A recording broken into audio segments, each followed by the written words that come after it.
Hello मेरे curious explorers and welcome to Magnet Brains where knowledge flows and idea grows. मैं हूं आपकी science educator और आज के लेक्चर में स्टूडेंट्स हम क्लास 7 साइंस का जो हमारा चैप्टर 7 है, जो हमारा हीट ट्रांसफर इन नेचर वाला चैप्टर है, उसमें एक बहुत ही अच्छा नेचुरल फिनोमेना देखेंगे जो कि है वाटर साइकिल। और साथ ही साथ seepage of water beneath the earth के बारे में भी मैं बताऊंगी कि वो जो हम नॉर्मल ड्रिंकेबल अंडरग्राउंड वाटर की बात करते हैं आखिर वो कैसे बनता है। ठीक है, और मैं आपको कंडक्शन, कन्वेक्शन और रेडिएशन के बारे में ऑलरेडी पढ़ा चुकी हूं, जिसका लिंक आपको डिस्क्रिप्शन बॉक्स में मिल जाएगा या फिर आप ऊपर आई बटन पे टैप करके भी देख सकते हैं। तो आइए हम अपने चैप्टर में वाटर साइकिल को जो है पढ़ना स्टार्ट करते हैं। तो you have learned in grade 6 that sun is the main source of energy. आपने देखा होगा, आपने जो है पिछले जो क्लास था 6 में उसमें पढ़ा था कि जो हमारा सन होता है वो सबसे ही जो हीट एनर्जी का एक मेजर जो है वो सोर्स होता है अर्थ पे। ठीक है, you have seen your parents drying wet clothes on the cloth line. तो आपने देखा होगा कि आपके घर में भी जो कपड़े वाले तार होते हैं उस पे क्या होता है, उस पे भीगे हुए कपड़े जो है सुखाए जाते हैं। Wet clothes dry faster on a sunny day. जो हमारे भीगे हुए कपड़े होते हैं वो एक ऐसा दिन जिस दिन सन बहुत ब्राइट है, सनी डे है, उस दिन जो है जल्दी सूख जाते हैं, क्योंकि जो हीट होती है सन की, वो जो प्रोसेस ऑफ इवेपोरेशन है, जो लिक्विड का जब उसको हीट मिले तो वो वेपर में चेंज हो जाता है, वो गैस में चेंज हो जाता है, वो जो प्रोसेस है उसको इवेपोरेशन कहते हैं। उस दिन जिस दिन ज़्यादा ब्राइट सनी डे है उस दिन ये जो प्रोसेस है इवेपोरेशन का वो कैसा हो जाता है, वो फास्ट हो जाता है। कैसा हो जाता है? तेजी से होने लगता है। इसलिए ब्राइट सनी डे पे हमारे कपड़े क्या होते हैं, जल्दी से सूख जाते हैं। ठीक है, Thus, heat from the sun plays an important role in evaporation of water। इसलिए हीट जो है सन से जो हमको मिल रही है वो बहुत ही इंपॉर्टेंट रोल प्ले करती है इवेपोरेशन ऑफ वाटर में। चाहे वो इवेपोरेशन जो है हमारे कपड़ों से हो रहा हो जो भीगे हुए हैं, या फिर हमारी जो वाटर बॉडीज हैं जैसे लेक्स हैं, रिवर्स हैं, ओशियंस हैं, वहाँ से हो रहा हो। All right, B it from the clothes drawing on a line, चाहे तार पे सूखते हुए कपड़ों से वो इवेपोरेशन हो रहा हो, या फिर वाटर बॉडीज से जैसे कि ओशियंस या फिर लेक्स। ठीक है, तो let us look at the phenomena of water cycle to understand this in more detail. तो आइए हम वाटर साइकिल के बारे में पढ़ते हैं जो कि एक नेचुरल फिनोमेना है, और ये जो यहाँ पे पिक्चर में अलग अलग टर्म्स लिखे हैं उनका क्या मतलब है, और ये वाटर साइकिल जो है आखिर कैसे हेल्पफुल है हमारे लिए, आइए हम वो पढ़ते हैं अपने लेक्चर में। आइए चलिए हम आगे बढ़ते हैं। वाटर साइकिल, तो हमको ये पता है कि जो वाटर है वो 3 स्टेट्स में एग्जिस्ट करता है, सॉलिड, आइस, लिक्विड। नॉर्मल जो हमारा लिक्विड वाटर होता है, और वो जो एनवायरनमेंट में वाटर वेपर्स प्रेजेंट होते हैं वो हमारा गैस। तो सॉलिड, लिक्विड, गैस तीनों ही जो है फॉर्म्स में हमारा जो है वाटर वो प्रेजेंट होता है। एज अ लिक्विड, लिक्विड जब ये है तो ओशंस को ये फिल करता है। ठीक है, ओशंस में जो पानी है, रिवर्स है, लेक्स में जो पानी है, ये सारा जो है किस फॉर्म में है, ये लिक्विड फॉर्म में है। As a solid it forms snow, ice sheets and glaciers in the mountains and polar regions. ठीक है, जो पोल्स के आसपास का एरिया है जो बहुत ठंडा रहता है, जो माउंटेन्स हैं वहाँ पर ये किस फॉर्म में पाया जाता है, सॉलिड के फॉर्म में। जैसे वहाँ पे आइस देखने को मिलेगा आपको, बहुत सारे ऐसे जो हमारे ओशियंस वगैरह हैं जो बराबर ठंडे रहते हैं। आपने अगर जो है मूवी देखी होगी टाइटैनिक, तो वहाँ पे जो हमारी शिप थी वो किससे टकराई थी, एक आइसबर्ग से टकराई थी, जो एक बड़ा जो है पहाड़ होता है, आइस का टुकड़ा होता है पूरा आइस से बना हुआ। तो ये जो बॉडीज हैं जो सॉलिड फॉर्म में हैं, जो वाटर हैं, तो ये किस उसके हैं, ये जो हमारा वाटर है वो किस फॉर्म में है, हमारा जो वाटर है वो सॉलिड फॉर्म में है। As a gas it exist in the form of water vapour.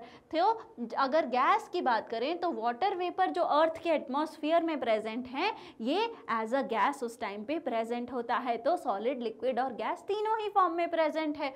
तो समर्स में some of the snow and ice, जो समर में कुछ जो स्नो है, कुछ जो आइस है, वो कन्वर्ट हो जाती है किस में, वाटर में। क्यों? क्योंकि सन की जो हीट एनर्जी मिल रही है रेडिएशन के मोड के थ्रू, किस मोड ऑफ उससे, हमारा हीट ट्रांसफर से हमको सन की एनर्जी मिलती है, सन की हीट एनर्जी हमको रेडिएशन के मोड से मिलती है। तो समर्स के टाइम पे क्या होता है, वो जो थोड़ी स्नो है, कुछ आइस है, वो पिघल जाती है, वो लिक्विड बन जाती है। क्यों? क्योंकि उस पर जो है सन की रेज पड़ती हैं और वहाँ की हीट की वजह से वो पिघल जाती है। और वो कैसे निकलती है, वो फ्लो करती है रिवर की, जो रिवर के फॉर्म में। ठीक है, तो जमी हुई बर्फ पे जब सनलाइट पड़ रही है तो वहां से जो पिघल रहा है वो पानी जो है रिवर बन के निकलता है और फिर वो फाइनली जो है ओशन में जाके मिल जाता है। All right, the melted ice, जो मेल्टेड आइस है वो रिप्लेनिश होती है by fresh snow during winters. और जब वापस से जो है विंटर्स आते हैं, जब वहाँ पे स्नोफॉल होता है, तो समर्स के टाइम पे जो आइस मेल्ट हुई थी वो वापस से जो है रिकवर हो जाती है, उसकी जो भरपाई हो जाती है। ठीक है, तो वापस से स्नोफॉल हुआ तो जो स्नो मेल्ट होके, जो हमारी आइस और स्नो मेल्ट होके रिवर बन के चली गई थी, वो वापस से जो है रिकवर हो गई। All right, water in the ocean, river and lakes get heated due to the sun and as a result it evaporates as water vapor। ठीक है, अब जो वाटर है, जो हमारे सतह है किसकी, हमारे समुद्र की, हमारी जो रिवर है उसकी, लेक्स की, वहाँ पे क्या सनलाइट पड़ रही है, वो जो ऊपर की लेयर है वाटर की वो गर्म हो रही है और फिर जब वो गर्म हो रही है तो वो वेपर के फॉर्म में जो है कन्वर्ट हो जा रही है। तो ये जो चीज़ें हैं, ये जो इवापोरेशन है, ये क्यों हो रहा है, क्योंकि उस पर सन की जो है वो हीट जो है वो पड़ रही है। तो वाटर जो लिक्विड था वो इवापोरेट होके गैस के फॉर्म में ऊपर उठ गया। Water also evaporates from trees and leaves through, किसके, जो हमारे ट्रीज हैं उसके जो लीव्स हैं और प्लांट्स हैं उनसे भी जो है वाटर क्या होता है, इवेपोरेट होता है। कौन से प्रोसेस के थ्रू, ट्रांसपिरेशन। ठीक है, यहाँ पे ट्रांसपिरेशन एक नया वर्ड है। ट्रांसपिरेशन में भी जो है इवेपोरेशन हो रहा है। कैसे हो रहा है, ज़मीन में जो है रूट्स हैं, हमारी ट्री हुआ, प्लांट हुआ, उसने क्या किया, वहाँ से जो है वाटर जो है लिया। अब वाटर जो है वो जो है ले जा रहा है, उसका यूज़ हो रहा है किस में, हमारी ट्रीज़ में, उसके लीव्स में जब वाटर गया तो वहाँ पे क्या होते हैं, पोर्स होते हैं। तो जब उस पर जो है हमारी सन की हीट एनर्जी मिल रही है उसको, तो वहाँ से भी वो वाटर जो है वो इवेपोरेट हो रहा है। तो वो ही वाटर जो इवेपोरेट हो रहा है ट्रीज और प्लांट से, किस प्रोसेस से हो रहा है, जब ट्रीज और प्लांट से वाटर इवेपोरेट होता है हम उस प्रोसेस को कहते हैं ट्रांसपिरेशन। ठीक है, बिल्कुल भी भूलना नहीं है कि ट्रांसपिरेशन क्या होता है, जब हमारी ट्रीज से, प्लांट से, उनकी लीफ से जो है वाटर जो है इवेपोरेट होता है, तो किस प्रोसेस से होता है, process of transpiration. All right, तो इवेपोरेशन एक प्रोसेस हमने पढ़ लिया, जब हमारा जो है वाटर जो है वो गैसियस फॉर्म में चेंज होता है हीट एनर्जी की वजह से, उसको हम इवेपोरेशन कहते हैं। और जब हमारी ट्री या प्लांट से जो है इवेपोरेशन का प्रोसेस होता है तो उसको हम ट्रांसपिरेशन कहते हैं। ऑल राइट, आगे बढ़ते हैं। अब ये जो हमारा वाटर वेपर है वो राइज हो रहा है। When water vapour rises up it cools down and condenses to form clouds. अब जब मैंने आपको क्या बताया, इवेपोरेशन में क्या हुआ, इवेपोरेशन की बात करी, ट्रांसपिरेशन की बात करी, आप ये पिक्चर भी देखेंगे, यहाँ पे इवेपोरेशन हो रहा है कहाँ से, सरफेस से। और ये जो हमारी ट्री है, ये जो हमारा प्लांट है, इसकी जो लीव्स हैं उससे जो हमारा वेपर निकल रहा है, इवेपोरेट हो रहा है, वो क्या है, वो ट्रांसपिरेशन हो रहा है। तो ये जो इवेपोरेशन हो रहा है, ये जो ट्रांसपिरेशन हो रहा है, ये जो है वो ऊपर जा रहा है। और जब ये ऊपर जाएगा इवेपोरेट होके, तो वो क्या करेगा, ऊपर का एनवायरनमेंट थोड़ा कूल है तो वहाँ पर जाके ये कंडेंस होगा। ठीक है, अब कंडेंस होने के बाद क्या बनाएगा, क्लाउड्स। तो मैंने आपको कंडेंसेशन की ऑलरेडी जो है कंडेंसेशन के बारे में आपको बताया है, हमारे जो प्रीवियस चैप्टर्स थे उसमें। कंफ्यूज नहीं होना है, अभी मैं आपकी कंफ्यूजन जो है क्लियर करती हूँ। Clouds bring rain, snow and hell. Clouds की वजह से क्या आती है, हमारी जो स्नोइंग होती है, हमारी जो बारिश होती है, साथ ही साथ बारिश और उसकी जो आंधी आती है, बहुत तेज़ जो बारिश होती है, वो सारी चीज़ें जो हैं किसकी वजह से होती हैं, क्लाउड्स। और इसको क्या कहते हैं, प्रेसिपिटेशन। ठीक है, प्रेसिपिटेशन क्या हो रहा है, जब वो क्लाउड जो है बारिश बन के गिर रही है। अब मैंने आपको बताया था कि कंडेंसेशन की जो प्रोसेस होती है वो क्या होती है, जब इवेपोरेटेड वाटर को आप वापस लिक्विड फॉर्म में ले आते हैं, उसको कहते हैं कंडेंसेशन। तो मैम अभी आपने बताया कि वो जो क्लाउड हो रही है वो प्रेसिपिटेशन कह रहे, आपने बोला कि क्लाउड जब रेन बन के गिर रही है तो प्रेसिपिटेशन होता है। कंफ्यूज नहीं होना है, एक टर्म है कंडेंसेशन, एक टर्म है प्रेसिपिटेशन। इन दोनों में मैं आपको डिफरेंस बताती हूँ। कंडेंसेशन क्या होता है, कंडेंसेशन जब हमारा जो वाटर है वो गर्म हुआ, वो ऊपर गया, ठीक है, और ऊपर जाके वो कूल डाउन होके क्या बन गया, क्लाउड हो गया। ठीक है, तो मतलब वो कंडेंस होके क्या बन गया, वो क्लाउड के फॉर्म में बन गया। यहाँ तक क्या हुआ, यहाँ तक कंडेंसेशन हुआ। तो कंडेंसेशन की प्रोसेस की वजह से क्या फॉर्म हो रहा है, क्लाउड्स फॉर्म हो रहे हैं। वेयर आर स्टूडेंट्स, अगर आप देखेंगे तो मैंने प्रेसिपिटेशन कब बताया, जब वो ही जो फॉर्म्ड क्लाउड है वो नीचे गिर जाए, किस फॉर्म में, वो हैवी होके नीचे गिर जाए, हमारी रेन के फॉर्म में, स्नो के फॉर्म में, उसको क्या कहते हैं, उसको कहते हैं प्रेसिपिटेशन। आई होप अब आपको कंडेंसेशन और प्रेसिपिटेशन में डिफरेंस जो है वो समझ आ गया होगा। तो जब वाटर वेपर ऊपर जाता है तो वो कूल डाउन होता है, वो कंडेंस होके क्या बनता है,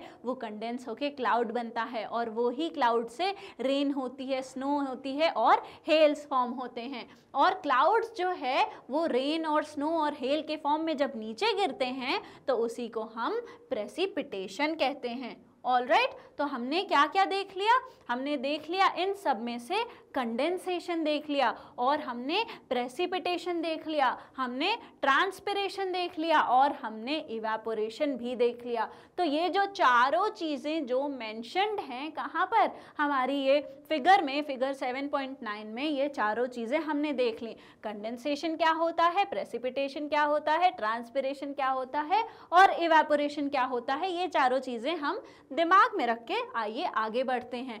तो the continuous movement of water upwards as water vapour, मतलब कि ये यहाँ तक किस चीज़ की बात हुई, ये किस चीज़ की बात हुई, यहाँ पे इवेपोरेशन। ठीक है, इवेपोरेशन। तो ये जो कंटिन्यूअस मूवमेंट है वाटर का, जो ऊपर वाटर जा रहा है किस फॉर्म में, वाटर वेपर के फॉर्म में, एंड डाउनवर्ड थ्रू प्रेसिपिटेशन, और ऊपर जाके वो क्लाउड बन गया। और अब क्या हुआ, ये प्रेसिपिटेशन जो वापस से पानी ऊपर गया वाटर वेपर के फॉर्म में, और नीचे आ गया किस फॉर्म में, प्रेसिपिटेशन के फॉर्म में, passing through soil, rocks and plants, and finally returning to water bodies is called water cycle। ठीक है, अब वो जो बारिश हो रही है वो प्लांट्स के होते हुए, प्लांट से होते हुए, उनके रूट से होते हुए, सॉइल से होते हुए वापस जो है कहाँ पर आ गया, वाटर बॉडीज में आ गया। ठीक है, वापस जहाँ से वो शुरू हुआ था वो पानी वापस से उसी फॉर्म में वापस आ गया। तो इसी को, ये जो कंटिन्यूअस चीज़ है कि वाटर इवापोरेट हुआ, बादल बना, फिर जो है बारिश हो गई, फिर वाटर जो है वापस से ग्राउंड पर आ गया, अब ग्राउंड से वापस इवापोरेट होगा, वो सेम प्रोसेस जो चल रही है, इसी साइकिल को, इसी को क्या कहते हैं, इसी को वाटर साइकिल कहते हैं। ठीक है, तो ये जब चारों प्रोसेस, ये जो सारी प्रोसेस है, ये जब एक साथ होती है तो इसको क्या कहते हैं, इसको कहते हैं वाटर साइकिल। क्या क्या हो रहा है, यहाँ पे इवापोरेशन हो रहा है, जो वाटर बॉडीज हैं यहाँ से इवापोरेट कर रही हैं पानी को, पानी जो है सनलाइट की हीट जो है उसकी वजह से गर्म हो रहा है, और पानी जो है वो भाप बन के, गैस बन के ऊपर जा रहा है, फिर वो क्लाउड बन गया। अब क्लाउड जो है वो थोड़ी देर बाद क्या हुआ, वो जो हैवी होके फिर वो रेन के फॉर्म में प्रेसिपिटेशन हो गया, नीचे आ गया, और वापस से जो है जिस बॉडी से वो इवापोरेट हुआ था वापस से उसी फॉर्म में आ गया।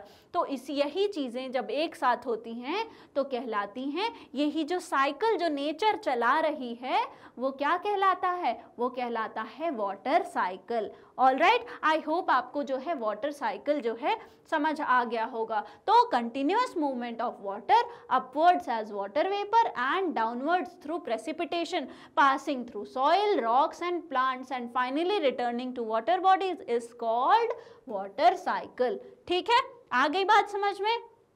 Thus, the water cycle helps in redistributing and replenishing water in rivers। तो जो वाटर साइकिल है वो हेल्प करती है किस चीज़ में, रीडिस्ट्रीब्यूट करने में और रीप्लेनिश करने में, किस में, वाटर को in river, lakes and oceans. अब इसका क्या मतलब है, इसका मतलब है कि वापस से जहाँ पानी जहाँ से चला था, कहाँ हमारे जो रिवर्स हैं, ओशंस हैं, लेक्स हैं, वहाँ से जो पानी कम हुआ था वो वापस से जो है वहाँ पर आ गया, वहाँ पे जो कमी आई थी वो वापस से भरपाई हो गई और वहाँ पे जो रूट्स वगैरह हैं प्लांट्स के, वहाँ पे सब जगह डिस्ट्रीब्यूट हो गया। तो वाटर का ये जो वाटर साइकिल है वो ये मेंटेन करता है कि पानी जहाँ जहाँ ज़रूरत है वहाँ भी डिस्ट्रीब्यूट हो जाए और जहाँ जिस वाटर बॉडी से वो आया था उसको भी जो है वापस से उसकी भरपाई कर दे, वहाँ पर भी कमी नहीं हो। ठीक है, it also serves to conserve the total amount of water on the earth। और इसी वाटर साइकिल की वजह से कि वाटर इवापोरेट हुआ, कंडेंसेशन हुआ, प्रेसिपिटेशन हुआ, फिर जो है ज़मीन पे जो है पानी वापस आ गया। और ये जो वाटर साइकिल है ये भी जो है इसका ये भी जो है एक मकसद होता है कि यहाँ पे जो हमारे अर्थ पे टोटल पानी है, जितना अमाउंट ऑफ पानी है वो भी जो है कंजर्व रहे, वो उसमें कमी नहीं आए। ठीक है, तो पानी की जो है कमी ना हो, इसमें भी कौन हेल्प करता है, इसमें हमारा ये जो वाटर साइकिल है वो हेल्प करता है। Rain water that falls on the surface of the earth flows into ponds, lakes, river and oceans और seep into the ground। अब जो रेन वाटर है, जो आपका जो प्रेसिपिटेशन में पानी जो नीचे आ रहा है रेन वाटर, वो जो है सरफेस ऑफ द अर्थ पे जो है पहले तो धरती पे जो है वो गिरेगा, उसके बाद जो है वो पॉन्ड्स में चला जाएगा, तालाबों में, लेक्स में चला जाएगा, नदियों में चला जाएगा, ओशंस में चला जाएगा, या फिर वो एज अंडरग्राउंड वाटर जो है अंदर जो है धीरे धीरे जो है रिस के सीपना, सीप्स का क्या मतलब होता है, रिसना। ठीक है, तो सीप्स इनटू द ग्राउंड, वो धीरे धीरे रिस के जो है कहाँ ग्राउंड में चला जाएगा, वो फिर हमको एज अंडरग्राउंड वाटर जो है देखने को मिलेगा। ऑलराइट, तो हम आइए पहले एक जो है साइंटिस्ट के बारे में जानते हैं, फिर मैं आपको ये जो सीपिंग ऑफ वाटर है वो भी समझाऊंगी। ठीक है, तो वराहमिहिर, ठीक है, वराहमिहिर जो थे वो एक जो हमारे एस्ट्रोनॉट थे, एस्ट्रोनॉमर थे, मतलब कि वो जो थे वो एक तो वराहमिहिर के बारे में आपको बहुत ही एक फैसिनेटिंग फैक्ट बताऊं कि जो हमारे उज्जैन के राजा थे, जो गुप्तास पीरियड के टाइम की बात है, उनके जो रत्न थे, आपने सुना होगा रत्न होते थे उस टाइम पे, जो नवरत्न थे उसमें से एक रत्न जो थे वो हमारे वराहमिहिर थे। और ये एक मैथमेटिशियन थे, साथ ही साथ ये जो लोग भविष्य के बारे में जानते हैं, उसके बारे में पढ़ते हैं, और जो लोग जो है ज्योतिषी विद्या जिनके पास होती है वो थे, तो वो मैथमेटिशियन थे, साथ ही साथ एक ज्योतिष भी थे। तो वराहमिहिर जो थे वो 6th सेंचुरी सीई में उज्जैनी, जिसको अब हम उज्जैन बोलते हैं मध्य प्रदेश में, उस प्लेस में क्या थे, उस प्लेस से बिलोंग करते थे। ये वराहमिहिर जो थे वो मैथमेटिशियन थे, साथ ही साथ वो एक ज्योतिष भी थे। ठीक है, इन हिज वर्क बृहस्पति, उनका जो एक वर्क था जिसका नाम है बृहस्पति, उसमें इन्होंने मेथड्स बताए जिससे कि वो जो है बिल्कुल एक्यूरेट उस टाइम पे सीजनल रेनफॉल को जो है प्रिडिक्ट किया जा सकता था, पता लगाया जाता था कि अब जो है रेनफॉल इस बार कब होने वाली है। His predictions of seasonal rainfall were based on factors। अच्छा, वो जो predictions थे, क्योंकि वो मैथमेटिशियन थे, ऐसा नहीं था कि वो सिर्फ जो है हर चीज़ में तुक्का लगाते थे, उनके पास हर चीज़ की बेसिस थी। ठीक है, तो वो कैसे जो है उनका किस बेसिस पे जो है वो ये प्रिडिक्शन करते थे वो यहाँ पर दिया हुआ है। कि किस बेसिस पे, कुछ फैक्टर्स थे जैसे कि क्लाउड्स कब फॉर्म हो रहे हैं, विंड का जो है पैटर्न क्या है, हवा कैसी चल रही है, और स्टार्स जो हैं उनकी क्या पोजीशन है, मून की क्या पोजीशन है, और अदर नेचुरल फिनोमेनास को देख के जो हमारे वराह मिहिर हैं, वो जो हमारे साइंटिस्ट हैं, वो पता लगाते थे कि जो है इस बार जो रेनफॉल है वो कब आएगी। सीजनल रेनफॉल की बहुत ही एक्यूरेट जो है वो इंफॉर्मेशन वराह मिहिर दिया करते थे। ऑलराइट, तो ये हमने एक साइंटिस्ट के बारे में जान लिया जो कि हमारे राजा जो थे हमारे उज्जैन के, उनके एक नवरत्न में थे। ठीक है, ऑलराइट, आई होप आपको जो है एक नए साइंटिस्ट के बारे में पता चला होगा कि कैसे वो सीजनल रेनफॉल के बारे में पता लगाते थे। अब हम जो मैं आपको टॉपिक बता रही थी उस पर आगे बढ़ते हैं कि seepage of water beneath the earth, water का जो सीपेज है, धीरे धीरे जो रिस रिस के पानी अंदर जाता है हमारे अर्थ में, वो कैसे जाता है उसके बारे में हम जो है जानेंगे। तो हाउ डज वाटर सीप through the surface of the अर्थ। ठीक है, आपने कहीं पे पानी जो है डाला, कहीं अर्थ है जहाँ मिट्टी है, आपने पानी डाला और थोड़ी देर बाद जो है वो वाटर जो है वो गायब हो जाता है, धीरे धीरे अंदर जाने लगता है। तो वो जो सीपेज है वो आखिर कैसे हो रही है, जो हमारी अर्थ की सरफेस है वहाँ से जो है आखिर कैसे जो है पानी जो है नीचे चला जाता है, आइए हम उसके बारे में पढ़ते हैं। तो you may have seen people drawing water from wells और हैंड पंप्स। आपने देखा होगा कि लोग जो है पानी जो है कुएं से निकालते हैं या फिर हैंड पंप से जो है पानी आपने निकलता हुआ देखा होगा। This is the water that has seeped into the ground. ये वही पानी है जो कि ग्राउंड में जो है रिस रिस के पहुंचा हुआ, बारिश का जो पानी था वो धीरे धीरे जो है अपना सीप होते होते कहाँ तक पहुंचा है, बिल्कुल ग्राउंड, अंडरग्राउंड जो है वो पहुंचा है। तो let us understand how water seeps through the surface of the earth by performing an activity. आइए हम एक एक्टिविटी परफॉर्म करते हैं और समझते हैं कि आखिर ये जो सीपेज ऑफ वाटर है वो आखिर हो कैसे रहा है। ऑलराइट, तो आइए अपनी हम एक्टिविटी जो है उसको परफॉर्म करते हैं।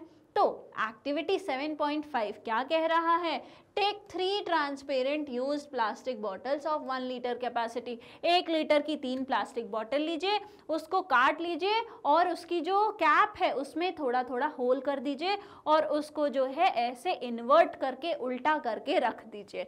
ठीक है, क्या क्या करना है, कट देम, उसको बीच से काटना है, उसकी कैप में जो है सारी बॉटल्स की होल करना है, उसको इन्वर्ट करके रख देना है। ठीक है, उसको क्या करना है, इन्वर्ट करके रख देना है।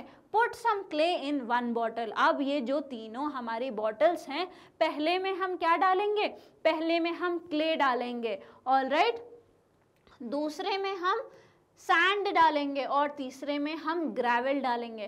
पहले में हम थोड़ी मिट्टी डालेंगे, दूसरे में हम जो है बालू डालेंगे और तीसरे में जो है ग्रेवल, जो बहुत छोटे छोटे जो है पत्थर होते हैं, बिल्कुल फाइन जो पत्थर होते हैं, हम उनको डालेंगे। ठीक है, हमने इन तीनों को लिया और जो है इन्वर्ट करके बॉटल को रखा, उसकी कैप में छेद किया, उसमें पहले में क्ले डाला, दूसरे में सैंड और तीसरे में ग्रेवल डाल दिया। Alright, place 3 identical beakers below each of the bottle. अब एकदम सेम क्वांटिटी के एक जैसे जो है इन तीनों जो बीक हमारे वो हैं, हमारा जो सेटअप हमने बॉटल बनाया है, इन्वर्ट करके रखा है, उन तीनों के नीचे बिल्कुल एक जैसे जो है मार्किंग वाले क्या करिए, आप जो है बीकर रख दीजिए। Alright, Add 200 ml of water to each bottle. अब जो है हर बॉटल में, ये जो तीनों बॉटल हैं इनमें इक्वल अमाउंट ऑफ वाटर डालना है हमको। कितना, हमको 200 ml ऑफ जो है पानी डालना है तीनों ही इन्वर्टेड बॉटल्स में।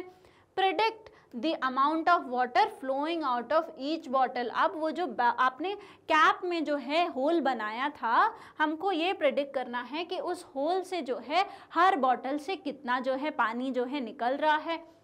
Collect water that flows through each bottle after 10 minutes. 10 minute के बाद जो है आपको अपने बीकर में देखना है कि तीनों जो है 10 मिनट के इंटरवल के बाद जो है कितना पानी जो है कलेक्ट हुआ है तीनों हमारे जो बीकर हैं।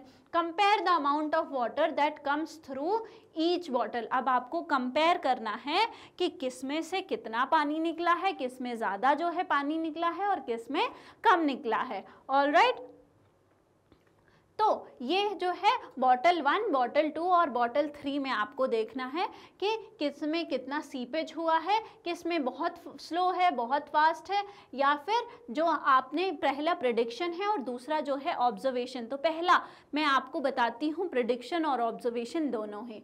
आपको अगर थोड़ा सा भी आप नॉर्मली भी सोचें तो आप देखेंगे कि अगर कहीं पे जगह ज़्यादा है तो वहाँ से पानी का जो है आगे बढ़ना इजी होगा।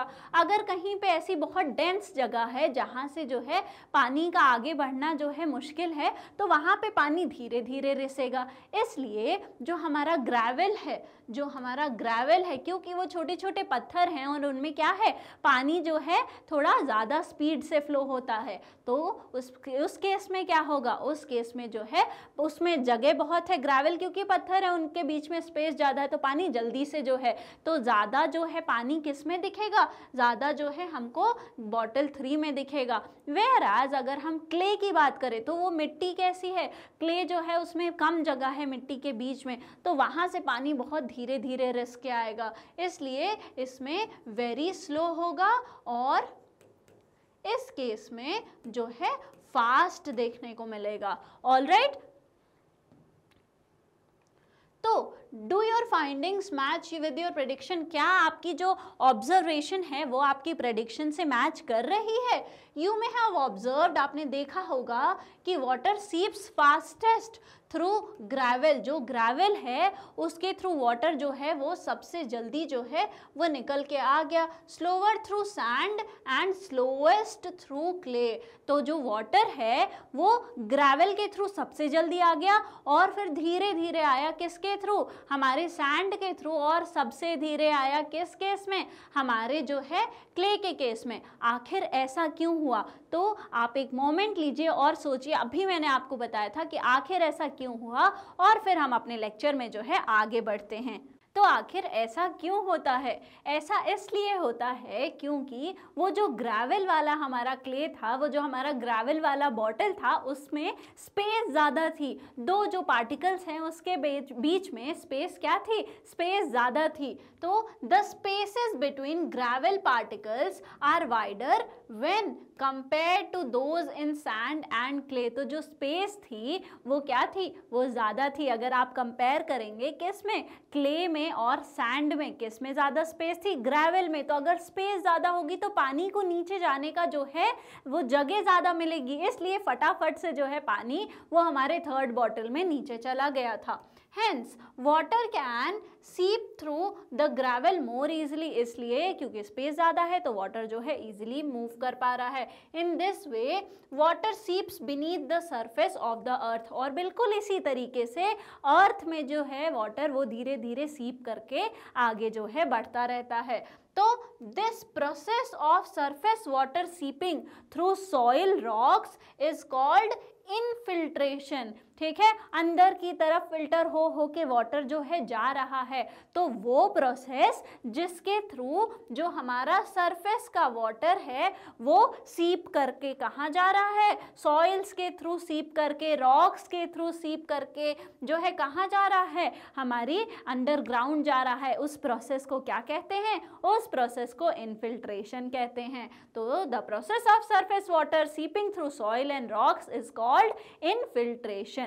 ऑलराइट, तो यहाँ पे आप देखेंगे जो हमारे पिक्चर बने हुए हैं, यहाँ पे आप देखिए इसमें बीच में क्या है, स्पेसेस हैं, और यहाँ पे जो है सॉइल भी है और ग्रेवल भी है। यहाँ पे स्पेस क्या है, थोड़ा कम है। तो जहाँ स्पेस ज़्यादा है वहाँ पे वाटर जल्दी जल्दी चला जा रहा है, और जहाँ पे स्पेस कम है वहाँ पे वाटर जो है सीप करने में प्रॉब्लम होगी। ऑलराइट, तो इनफिल्ट्रेशन हमने एक और जो है प्रोसेस देख लिया।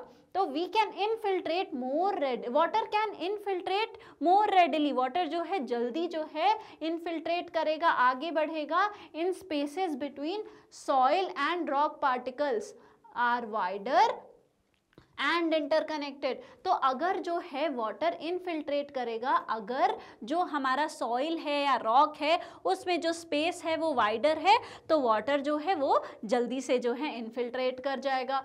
The water that seeps through get stored in the pores. अब यहाँ पे आपको जो है ग्राउंड वाटर के बारे में पता चलेगा कि आखिर ग्राउंड वाटर कैसे बन रहा है। तो जो वाटर है जो रिस के जो है नीचे गया है, वो क्या हो रहा है, स्टोर हो रहा है उन पोर्स में, उन स्पेसेस में of the sediments and the opening in the rocks beneath the surface as कैसे, ग्राउंड वाटर। तो ये जब इसके बाद जो है रिस के वाटर जो है नीचे चला गया, तो नीचे जो है सेडिमेंट वाला जो पार्ट है वहाँ पर ये क्या होता है, ये वाटर जो है वो स्टोर हो जाता है और वो क्या कहलाता है, वो कहलाता है ग्राउंड वाटर। ऑलराइट, तो the water that seeps through get stored in the pore spaces, जो स्पेसेस हैं वो सेडिमेंट्स के जो कि बिल्कुल अंडरग्राउंड प्रेजेंट होती हैं, and the openings in the rocks, और रॉक्स की ओपनिंग में बीनीथ द सरफेस कैसे फॉर्म में स्टोर होता है, अंडरग्राउंड वाटर के फॉर्म में स्टोर होता है।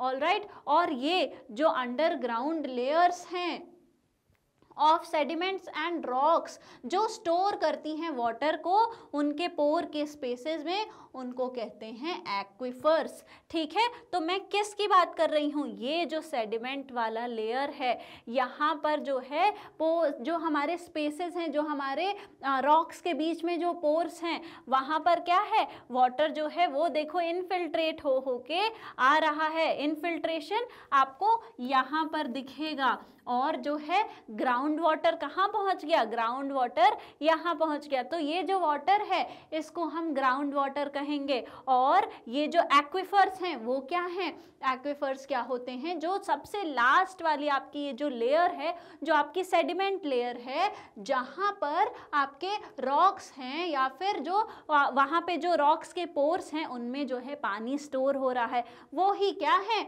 वो ही स्पेसेस को हम कहते हैं एक्विफर्स। तो ये जो स्पेस है जहाँ पे रॉक्स के बीच में जो है पानी स्टोर हो गया है, अंडरग्राउंड वाटर जो है स्टोर हो गया है, उसी को हम क्या कहते हैं, एक्विफर कहते हैं। ऑलराइट, तो आई होप आपको एक्विफर का भी मतलब समझ आ गया होगा। तो हमने क्या क्या पढ़ लिया, हमने एक्विफर के बारे में पढ़ लिया, हमने इनफिल्ट्रेशन के बारे में भी पढ़ लिया।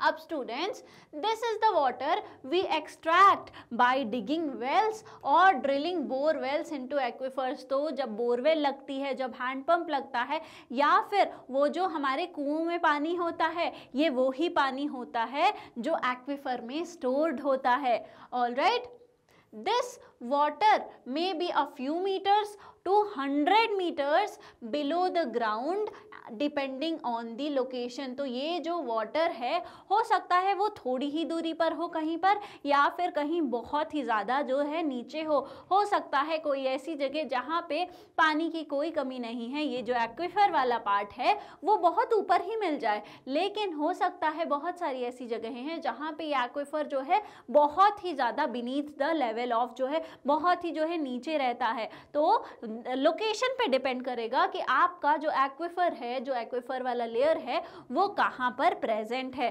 कभी ये बहुत जल्दी मिल जाएगा, कभी खुदाई में बहुत ही जो है नीचे ये वाली लेयर मिलेगी। However, underground water is not unlimited. हमको ये समझना चाहिए कि जो हमारा अंडरग्राउंड वाटर है, जो हमारा फ्रेश वाटर है, वो अनलिमिटेड नहीं है। Alright, the growing water requirements of an increasing population have led to excessive groundwater extraction। क्योंकि population बहुत तेज़ी से जो बढ़ रही है, इसकी वजह से क्या हो रहा है, इसकी वजह से स्टूडेंट्स जो है यहाँ पर एक्सेसिव पॉपुलेशन बढ़ रही है, तो पानी की जो रिक्वायरमेंट है वो भी बढ़ रही है। और अगर पानी की ज़्यादा रिक्वायरमेंट बढ़ रही है और अंडरग्राउंड वाटर जो है वो लिमिटेड है, तो हमारे पास चांसेस हैं कि आगे आने वाले सालों में जो है पानी की स्कार्सिटी हो जाएगी।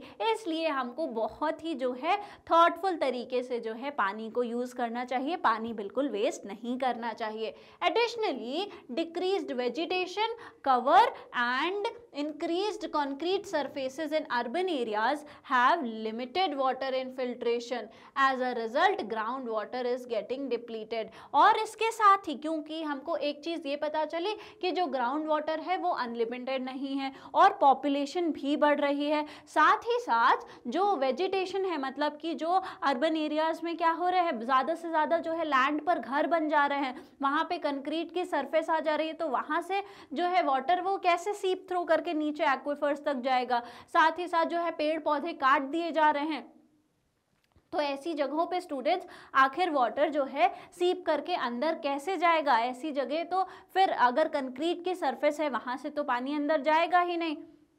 इसलिए इसका रिजल्ट क्या आ रहा है कि ग्राउंड वाटर जो है उसकी जो कंटेंट है उसमें डिप्लीशन आ रहा है, ग्राउंड वाटर जो है धीरे धीरे कम हो रहा है। तो अगर ग्राउंड वाटर कम होगा तो हमारे पास तो पानी की जो है कमी हो जाएगी। तो इस प्रॉब्लम को कैसे एड्रेस किया गया, इसको हमने कैसे सॉल्व करने की कोशिश की कि रेन वाटर हार्वेस्टिंग करने लगे, रेन वाटर को बचाने लगे, ऐसी जगह स्टोर करने लगे, या फिर हमने रिचार्ज पिट्स बनाए कि रेन वाटर को हमने क्या करा, उसको स्टोर करा और रखा ताकि वो धीरे धीरे सीप होके कहाँ जाने लगे, हमारे जो है एक्विफर वाले लेयर तक जाने लगे। अगर रेन वाटर जो है नॉर्मली नाले में बह गया, वेस्ट हो गया, उससे अच्छा है कि हम उसको हार्वेस्ट कर ले, बचा लें। तो ये जो चीज़ें हैं ये करके हमने धीरे धीरे हम क्या करते हैं, ये कुछ ऐसे तरीके हैं जिससे हम रीप्लेनिश करते हैं, मतलब कि भरपाई करते हैं किस चीज़ की, जो हमारा ग्राउंड वाटर जो ख़त्म हो रहा है उसको वापस से रीफिल करते हैं। Alright, how hence the water cycle ensures the groundwater sources are recharged, thereby helping to ensure sustainable groundwater supply। तो ये जो हमारा वाटर साइकिल है, ये जो हमारा वाटर साइकिल है वो क्या करता है, हमारा जो ये वाटर साइकिल है वो रिचार्ज करता है किस चीज़ को, हमारे जो भी सारे वाटर बॉडीज़ हैं उनको वापस से रीफिल कर देता है, और साथ ही साथ जो है ये इंश्योर करता है कि जो ग्राउंड वाटर है वो कम नहीं हो जाए। तो ग्राउंड वाटर की सप्लाई को जो है मेंटेन रखना कैसे, सारी जो वाटर बॉडीज हैं उनको जो है रिचार्ज करके।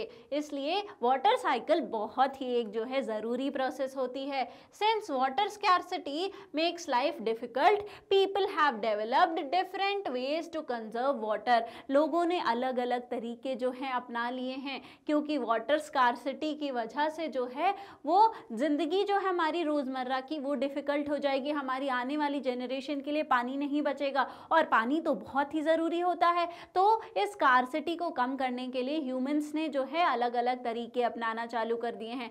उसमें से एक है ये पिक्चर जो कि लिखा हुआ है यहाँ पे क्या, आइस स्तूपा। तो आइस स्तूपा के बारे में भी हम पढ़ेंगे, ठीक है। For example in Ladakh people have developed innovative ways to conserve water by making ice stupas during the winters. तो लद्दाख में जो है आइस स्तूपास बना लेते हैं, तो विंटर्स में क्या होता है वहाँ पे कंजर्व कर लेते हैं पानी खूब सारा, सो दैट स्प्रिंग के टाइम पे वो पानी जो है यूज़ कर पाते हैं। आइए इस आइस स्तूपा के बारे में पढ़ते हैं, आखिर ये क्या होता है। तो स्टूडेंट्स, बहुत ही जो हमारी एक फेमस मूवी है 3 इडियट्स, उसमें जो आपने फुनसुक वांगडू का कैरेक्टर देखा होगा, तो सोनम वांगचुक नाम के एक पर्सन ने जो है आइस स्तूपा का आइडिया दिया, ठीक है। आइस स्तूपा आखिर क्या होता है आइए हम देखते हैं। तो during the spring season in Ladakh streams often dry up. तो जब स्प्रिंग सीजन आता है तो वहाँ की जो स्ट्रीम्स होती हैं, जो नहरें होती हैं, वो क्या होती हैं, वो ड्राई हो जाती हैं। और ये आइस स्तूपा अगर आप देख पा रहे हैं तो ये वाला जो इसका पार्ट है ये आपको वाइट कलर का जो दिख रहा है वो आइस है, और वो ऊंचा जो है वो पहाड़ जैसा बना हुआ है, इसीलिए इसको आइस जो है स्तूपा कहते हैं। तो जब उस टाइम पे स्प्रिंग के टाइम पे लद्दाख क्योंकि बहुत ठंडी जगह है, वहाँ पे क्या होती हैं, ड्राई हो जाती हैं। स्प्रिंग के टाइम पे हमारी जो स्ट्रीम्स हैं, जो नहरें हैं, उसकी वजह से स्कार्सिटी होने लगती है वाटर की, ठीक है। तो as the sun heat from the sun is not enough to melt the snow on the mountains। Mountains पे क्योंकि टेम्परेचर इतना ज़्यादा लो रहता है कि सन की जो हीट है वो इनफ नहीं होती है किस चीज़ में, वो जो स्नो है उसको मेल्ट करने में, ठीक है। ड्यूरिंग विंटर्स, तो विंटर्स में क्या होता है, water from the mountain streams is channelled down through underground pipes. तो विंटर्स में क्या होता है कि जो हमारे अंडरग्राउंड वाटर है, जो हमारा कहाँ पर, हमारा जो माउंटेन है वहाँ से आ रहा है, उसको चैनल करके ले आया जाता है।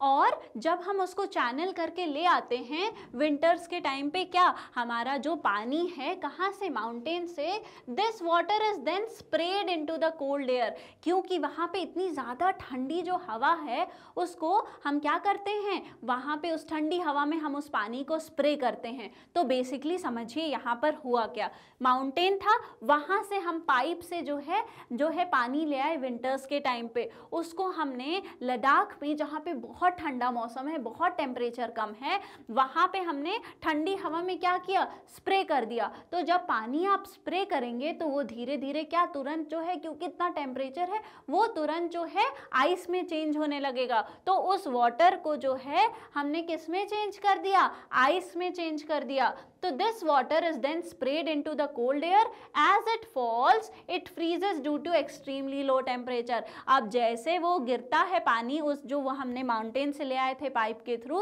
वो फ्रीज हो जाता है क्योंकि टेम्परेचर बहुत कम है वहाँ का। The ice builds up layer by layer. अब जो है पानी स्प्रे करते जा रहे हैं और आइस जो है वो लेयर बाय लेयर जो है बढ़ती जा रही है, बिल्ड होती जा रही है, creating a tall cone shaped structure called an ice stupa. और जो है टॉल जो है एक लंबा और कोन के शेप का एक स्ट्रक्चर, पहाड़ जैसा एक स्ट्रक्चर बना लेती है, जिसको कहते हैं ice stupa. All right, as shown in figure, the ice stupa melts slowly during spring, providing water for farming and and other needs through out the summer. अब ये जो आइस है, आइस स्तूपा है, वो धीरे धीरे जो है स्प्रिंग के टाइम पे मेल्ट होती है, और जब वो धीरे धीरे मेल्ट होती है तो वो जो पानी है उससे जो है फार्मिंग होती है और अदर जो नीड्स हैं वो फुलफिल हो पाती हैं। तो वहाँ की वाटर स्कार्सिटी को जो है फुलफिल करने के लिए ये जो आइस स्तूपा है, ये बहुत ही इनोवेटिव तरीका जो है अपनाया गया है, और ये जो है आज भी प्रैक्टिस में है, और ये बहुत ही ज़्यादा क्या होता है, हेल्पफुल होता है। तो आई होप आपको साइंस एंड सोसाइटी में आज एक नई चीज जानने को मिली होगी, जो कि है आइस स्तूपा। और यहाँ पे हमने अपने चैप्टर के सारे कंसेप्ट्स को जो है सीख लिया है। आइए हम ब्रीफली जो है अपने चैप्टर में देख लेते हैं, तो अपने चैप्टर को जो है समराइज कर लेते हैं। तो सबसे पहले हमने क्या पढ़ा कि हमारे पास 3 तरीके होते हैं जिससे कि हीट को ट्रांसफर किया जा सकता है एक जगह से दूसरी जगह, कंडक्शन, कन्वेक्शन और रेडिएशन। ठीक है, ये 3 मोड्स हो गए। The process of heat transfer from hotter part of an object to a colder part is called conduction. तो जो प्रोसेस है जिसमें हमारा हॉटर पार्ट ऑफ ऑब्जेक्ट से कोल्डर पार्ट में जा रहा है, उसको हम क्या कहते हैं, उसको हम कंडक्शन कहते हैं। इन दिस प्रोसेस पार्टिकल्स जो हैं वो मूव नहीं होते हैं कंडक्शन में, वो अपनी ही पोजीशन पर बने रहते हैं। Materials that allow heat to pass through them, ऐसे मटीरियल्स जो अपने थ्रू हीट को पास होने देते हैं, वो क्या हैं, वो कहलाते हैं हमारे गुड कंडक्टर्स ऑफ हीट, वो कहलाते हैं good conductors of heat. Materials जो अपने थ्रू हीट को पास नहीं होने देते हैं वो क्या कहलाते हैं, वो पुअर कंडक्टर्स ऑफ हीट या फिर इंसुलेटर्स कहलाते हैं। ऑल राइट, अब हमने सॉलिड्स में देखा कि heat is mainly transferred through the process of conduction.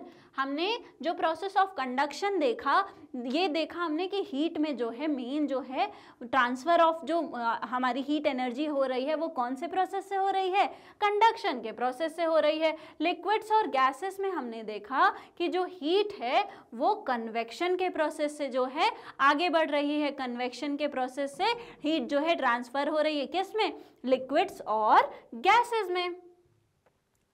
और इन convection heat transfer takes place by the actual movement of particles। heat transfer जो है particles के move होने से जो है होती है, किस में, convection में। conduction में particles move नहीं कर रहे थे। Land and sea breeze are examples of the process of convection. और हमने जो नेचुरल फिनोमेना देखा था जिसमें दिन के टाइम पे जो है ठंडी हवा सी से लैंड की तरफ जाती है और रात के टाइम पे ठंडी हवा लैंड से सी की तरफ आती है, वो हमने देखा था लैंड और सी ब्रीज में। और इसमें भी जो है प्रोसेस ऑफ कन्वेक्शन की वजह से ये हो रहा था। Heat from sun reaches the earth through radiation. जो सन की जो हीट है वो हम तक कैसे पहुंचती है, वो हम तक रेडिएशन के प्रोसेस के थ्रू पहुंचती है। All objects exchange heat with their surrounding through the process of radiation. सारे ही ऑब्जेक्ट्स जो हैं वो अपनी सराउंडिंग से हीट जो है एक्सचेंज करते हैं, कैसे, रेडिएशन की प्रोसेस से। और रेडिएशन के लिए कोई भी जो है हमको मीडियम की ज़रूरत नहीं होती है। The process of conduction and convection require a medium for the heat transfer। जो conduction और convection है उसमें heat transfer के लिए medium की ज़रूरत होती है, लेकिन no medium is required for the radiation process। लेकिन radiation के process में कोई भी medium की requirement नहीं होती है। The principles of heat transfer are utilized in designing houses and clothing। जो heat transfer का principle है वो हमने देखा है बहुत सारी ठंडी जगहों पे जो है heat transfer के लिए जो है हमारे houses बनाने में, clothing में जो है हमारी जो हम 2 लेयर ओढ़ते हैं अपनी quilt की, अपनी blankets की, उसमें help करते। आइए आगे बढ़ते हैं।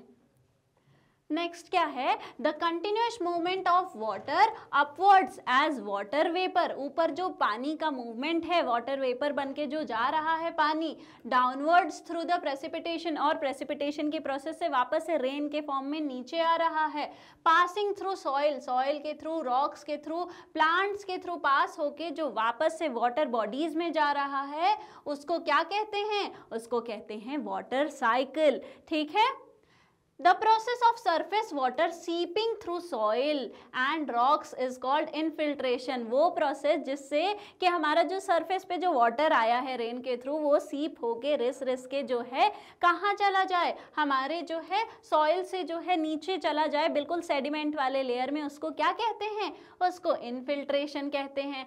अब जो ग्राउंड वाटर है वो क्या है, जो कि सीप करके आया हुआ है हमारे, और फिर जो हमारे पोर्स हैं उसमें जो है स्टोर हुआ है। तो ground water is the water that seeps through and gets stored in the pore spaces of sediments and the openings in the rocks beneath the surface. तो ग्राउंड वाटर क्या होता है, ग्राउंड वाटर वो water होता है जो सीप through करके आता है पोर्स में और सेडिमेंट्स में जो है स्टोर होता है, और जो रॉक्स की ओपनिंग्स हैं उसमें भी स्टोर होता है। ठीक है। The underground layers of sediment and rocks that store water in the pore spaces are called aquifers। जहाँ पर वो लेयर अंडरग्राउंड वाटर की, अंडरग्राउंड लेयर जहाँ पर जो है हमारा वाटर जो है स्टोर हो रहा है उसको हम क्या कहते हैं, उसको हम एक्विफर कहते हैं। तो इस तरीके से हमने ये अपना पूरा जो चैप्टर है उसको कंप्लीट कर लिया है, सारे जो कंसेप्ट्स हैं उनको समझ लिए हैं। और